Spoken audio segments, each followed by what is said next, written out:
life or death with me, man. But you know, there's no turning back now. This is what makes me. This is what I am. Feel me? You can hate me now, but I won't stop now. Cause I can't stop now. You should hate me now. Story of my life. I hate me, but I'm not going to stop. Welcome to Unsportsmanlike Conduct. I am the host, Matt Geller.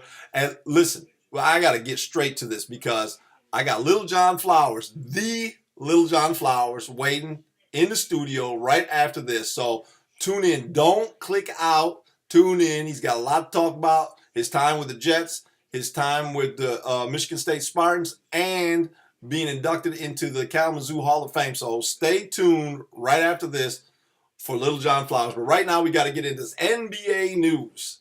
The Detroit Pistons this week fired Stan Van Gundy. I know, shocker. Miserable season for them. That Blake Griffin trade, it stunk. I don't even know who came up with these ideas. Well, I do know. Apparently now we know it's Stan Van Gundy and pulling the trigger on these terrible moves. Let me share this with you. Andre Drummond's makes $26 million per 5 years, $130 million. It makes $26 million per. Blake Griffin makes 5 years, $172 for a combined $60.4 million per season.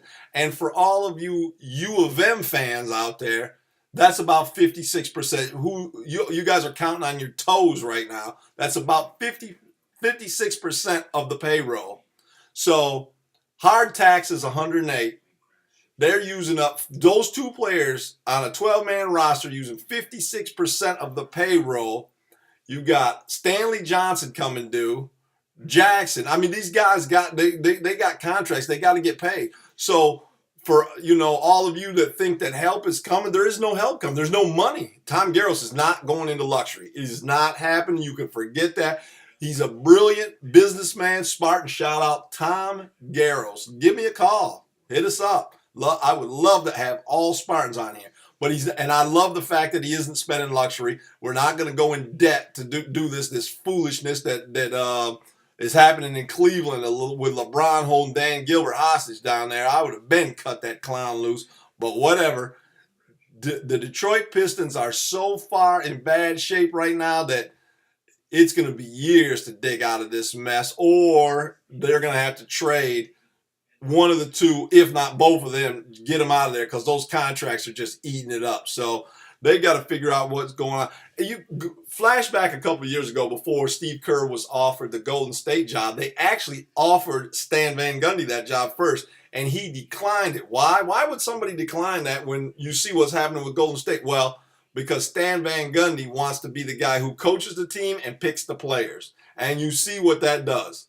There's very few examples of somebody who can do both.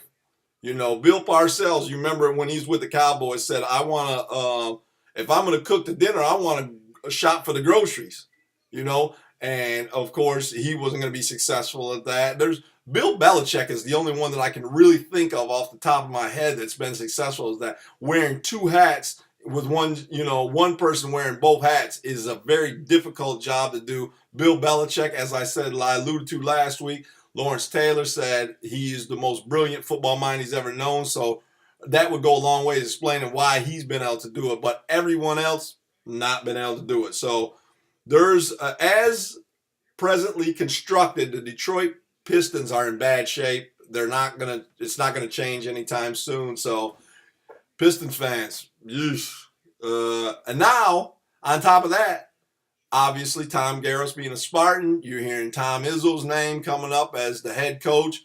Not happening. Why? I talked to a few guys yesterday who said, well, what better way to wrap up a career than go to the NBA? If you fail, it doesn't matter. It's time to retire anyway. Tom Izzo is a Hall of Fame coach.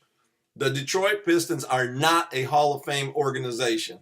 So it's not a match. He's not going to do it with the players, Foster Loyer and all them guys that's coming in next year. Bingham, the Michigan State's primed to make another run next year. So Ain't happening, Spartan fans. Don't even worry about it. Coach Izzo is not going anywhere. You know, people are like, well, with all the madness that's swirling around Michigan State right now, crap. It's all crap. I don't care. Tom Izzo's clean. Mark D'Antonio's clean. Michigan State University, the university is clean. Now there's, whatever. I don't even get into that crap. So anyway, Coach Izzo isn't going anywhere. He's definitely, if he was, he's not going to the Raggedy Pistons, so you can forget that. So don't even worry about it. Be back next year. Another Big Ten championship coming. NHL news. You got it.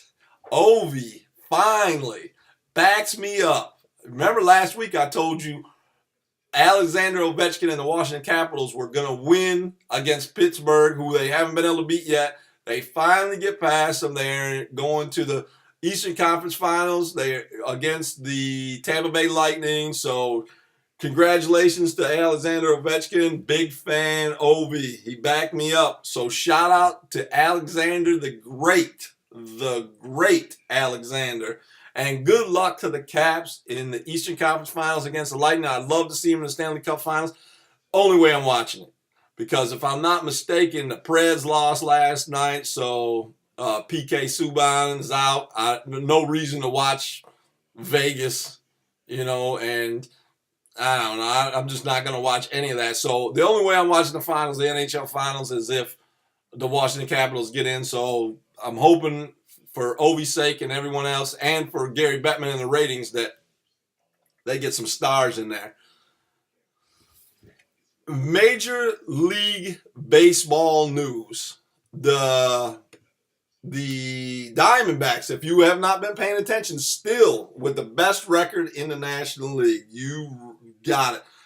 All of you that tuned into this show, remember before the season started, before baseball even started, 2 months before the baseball season, I told you the Arizona Diamondbacks were going to make big moves this year, and they are in fact making big moves. Now, they're in a little bit of a slide right now, but that's how big of a lead they have. They're 3-7 in their last 10, but they still have the best record in the National League. So Arizona is for real. They are definitely for real. Now, I want to give a shout out to the producer of this show, Eric Schoberg, who told us that Seattle was a big player in the MLB this season and in the playoff run. And I don't know if you know this, but the pitiful Seattle Mariners lost to the hapless Detroit Tigers last night. And I'm trying to figure out what it is that Eric is seeing that I'm not. I just don't get it. I literally don't get what you're seeing. Like, when somebody looks at something and two people can look at the same thing and see something totally different. Apparently that's what Mr. Schoberg is doing right now, because he sees a pretty girl and it's really just a disgusting mess in Seattle. So they're losing to the Detroit Tigers. Enough said. Detroit Tigers stink. Seattle stinks worse. Eric Schoberg living right here. So trying to move past that. Listen, I told you it's going to be quick today. We got to get right into this. Only 2 shows left in this season. 2 shows.